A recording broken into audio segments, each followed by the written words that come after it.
All right, this is a photo of Steve Lukather and I. I don't remember what year this is, but it has to be, I don't know, mid 2000s or maybe late 2000s. I don't know. We'll do some research on that. We'll put a date on it. This is when Larry Carlton and Steve Lukather had just released a live record on Steve Vai's Favorite Nations label, so that'll help us date the photo. But I need to rewind a little bit and just talk a bit about Lukather because easily one of my biggest influences musically and on the guitar. I think my first memory of hearing him was Breakdown Dead Ahead by Boss Skaggs. There was a period of time where he and most of the Toto guys were just on so many recordings as session players in L.A. And the Boss Skaggs record that had Breakdown Dead Ahead had this killer lead break in it. So this must have been about 1978 because I think it was about the same time that the first Toto record came out. So hearing that solo, and then hearing "Hold the Line," which was the first Toto single off that first record, I just immediately just was blown away by Steve's energy and conviction and melodic content. There was all these elements that I really loved in other players were kind of coming together for me in what he was doing for the first time. And so that just began my connection with Steve and just learning from him. Then it became kind of a voracious, fan of anything that he recorded. We'd obviously the Toto records as they would come out, but anything that we could find his name on in the credits of other records, we'd seek out and make sure we got to check out whatever solos he played or rhythm parts. But it's his sense of his time feel is so strong in his pocket. He has such complete control of where he places each note, and just has a killer vibrato, and his instincts are beyond compared. Just with his natural ability to go in and just his first instinct will be usually what you hear on the records that we have grown up with. One of my early also really amazing moments for me on a Toto record was on the Hydra record. There's a song called White Sister, which is just a great straight ahead rock groove in A. And what he plays at the end of the tune, and the way he connects with Jeff Beccaro on the drums, I just thought that's the connection I want with the drummer. What these guys are feeling together is just so powerful.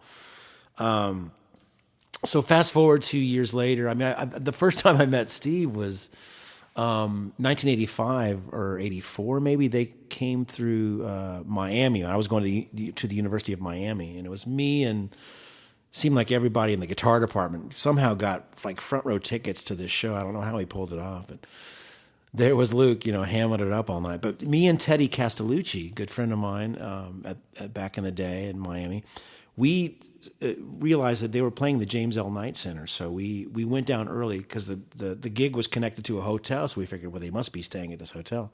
So we went down early, and sure enough, that we're waiting in the afternoon, and this tour bus pulls up. And off stumbles Luke, and he's got what we know as to be called bus hair, because he's probably been sleeping in his bunk. His hair is flying everywhere. And he sees me and Teddy, and we must have looked like young guitar fans. So he just comes right over and says, "Hey, I'm Steve Lukather. What's going on, man? How you doing?" Total bro, just cool guy, as anybody that's ever met him knows.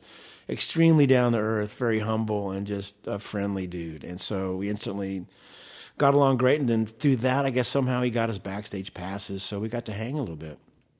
So that was the first time back in maybe '84. And then I would start running into him at NAMM shows from going out to represent Ibanez or whatever companies I was working with. And every time, of course, I would just totally hail him and just say, "Man, dude, thanks to you, I mean, you're a big reason why I play." And I actually when I first got the Ear Ecstasy record released, so this would have been 94, 95 maybe, I handed him a copy of the CD at the NAMM show. I said, "Man, thank you, because half of this record is, I'm just stealing your shit, basically, And I think I'd written my phone number on the back of the CD, and I figured, well, at least I've given him a CD. But darn if like a couple weeks later he didn't call, and he left a message on my machine, and I'll never forget it because, freaking your hero calls you, and so he just the message. I wish I had saved it. Maybe I have it somewhere, but it's like, "Dude, I hate you. You suck." "Man, I heard you were good, but I had no idea, man." And he just really said some really sweet things, which, he didn't have to do that, but he went out of his way, took part of his day, and called and left this message. Man, I get this message, I was in tears. I couldn't believe it. I thought, this is my guy taking the time to call and say, "Hey." And, that was a really nice little wind in my sails, so to speak, to hear from him like that. And then, as years went on, we got to know each other better and better through some of those kind of random encounters. And then, then I started working with Simon Phillips, of course, who was drummer for Toto for many years after Jeff passed away. So anyway, I just can't say enough great about the guy, and really honored to call him a friend as well as a hero. He's meant so much to me and continues to be a great mentor and great friend. So this picture, I'll tell a little story about that. That's at the old Blue Cat Blues in Dallas, Texas. So it had to be somewhere, I'm guessing, late 90s. And he was in town with Larry Carlton, and one of my favorite memories of that day was, being with Larry and Steve in the same place, because Larry Carlton's another guy for me, and we'll talk about him another day. But they were doing this live show, and it was like a free show sponsored by the local smooth jazz radio station called the Oasis.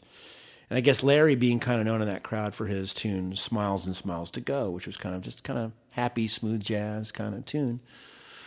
So it's the crowd that shows up for this are a bunch of older folks in tropical shirts and, kind of the smooth jazz crowd, if you can picture that. Not that there's anything wrong with that. But out comes Luke with Larry, and Luke's got his red high-top Keds and a cut-off tank top. He goes, "Hey, how you fucking doing?" I love the guy because he's just going to be himself no matter where he's at, right?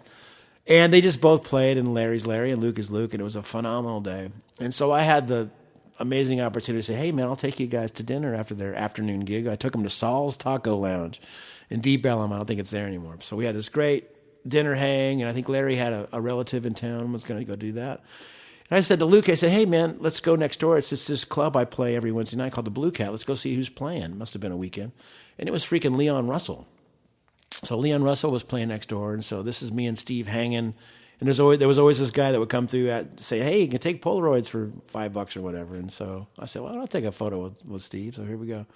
So that's us knuckleheads having a bevy at the bar and hanging out. And that was a very special day. So love you, Steve, and thanks for the inspiration you give to me and you give to everybody and for the good vibes out there. And so hopefully we'll see you soon, man. Let's play. We haven't played together. We got to play some tunes, man. All right.